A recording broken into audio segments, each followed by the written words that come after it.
Relation and function में अक्सर आप लोगों के पास ऐसा एक सवाल आता है जिसमें आपके पास एक फंक्शन होगा और उसकी डोमेन और रेंज आपको निकालनी है। तो सबसे पहले बात करते हैं डोमेन। डोमेन यानी कि एक्स की वैल्यू। अब आपके पास फंक्शन है ये, और पहली कंडीशन क्या होती है, जो अंडर रूट के अंदर जो फंक्शन होता है वो आपका हमेशा या तो पॉजिटिव होगा या तो जीरो होगा। तो आपके पास ये एक इनइक्वालिटी मिली। इस इनइक्वालिटी को अगर आप सॉल्व करोगे तो आपके पास ये एक इक्वेशन मिल जाएगी। उसके बाद इस इनइक्वालिटी को आप या तो वेविकर मेथड या फिर इस मेथड से सॉल्व कर सकते हो कि आप इसको जीरो के इक्वल रखोगे तो यहां से आपके पास वैल्यू आएगी 4, इसको जीरो के इक्वल रखोगे तो यहां से x की वैल्यू आ जाएगी -4। अब माइनस इंफिनिटी से प्लस इंफिनिटी के बीच में ये दो आपके ब्रेक इवन पॉइंट हो गए।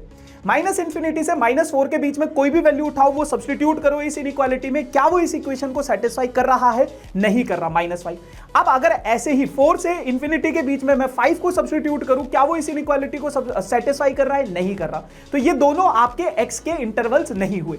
अब अगर मैं -4 से 4 के बीच में कोई वैल्यू अगर मैं सब्स्टिट्यूट करूं, जैसे 0 सब्स्टिट्यूट करूंगा, तो क्या वो इस इनइक्वालिटी को सेटिस्फाई करेगा? हाँ करेगा। तो यही आपके पास x का इंटरवल हो गया, यानी कि x की वैल्यू आ जाएगी आपके पास -4 से लेके 4 के बीच में, और यही इसकी डोमेन है। अब बात करते हैं रेंज की। रेंज के केस में आपके पास ये फंक्शन है। सबसे पहली कंडीशन आपके पास क्या हो जाएगा, ये जो y है ये आपका greater than equal to 0 positive function है। उसके बाद बेटा अगर मुझे इस इनइक्वालिटी को सॉल्व करना है, मुझे इस इक्वेशन को सॉल्व करना है, कैसे सॉल्व करूंगा? मैंने दोनों तरफ स्क्वायरिंग कर दी।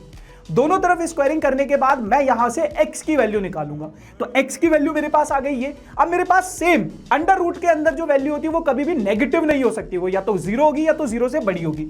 फिर दोबारा से मुझे ऐसी ही मुझे इनइक्वालिटी मिल रही है। इस इनइक्वालिटी को सॉल्व करूंगा तो मेरे पास y की वैल्यू आ जाएगी -4 से लेके 4 के बीच में। अब y की दो कंडीशन है, पहली कंडीशन ये, दूसरी कंडीशन ये। जो भी इसका इंटरसेक्शन होगा वही इसकी रेंज होगी, जो कि आपको मुझे कमेंट सेक्शन में बताना है कि इस फंक्शन की रेंज क्या है। वो है इन दोनों का इंटरसेक्शन।